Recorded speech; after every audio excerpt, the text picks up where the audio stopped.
Yo, good morning guys. Ang intro sa mga vlogger.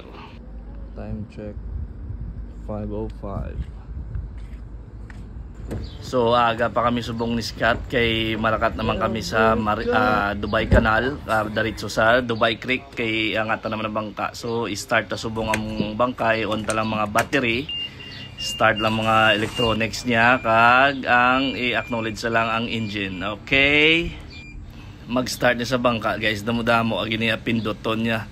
Pindot dire, pindot dito, pindot nan. Damo niya sa pinduton bago mo start kaya kung mag-start mo siya hindi mo ni makawat dali-dali ya.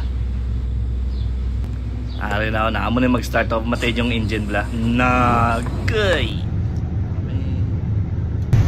I check yung likod ko no persado makinaw.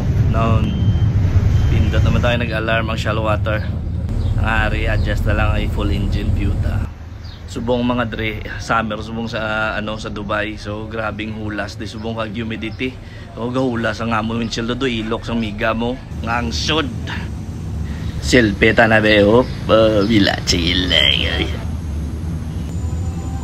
Ang amo ni nga speed pakita ko sa inyo 35 knots pa lang ni sa guys. So fruta naman nyo kung ano ka persa.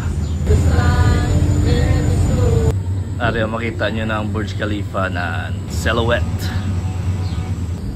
Okay subong guys, ari na sa entrance sang kanal, sang Dubai Canal. So diretso ta sa may waterfalls nila.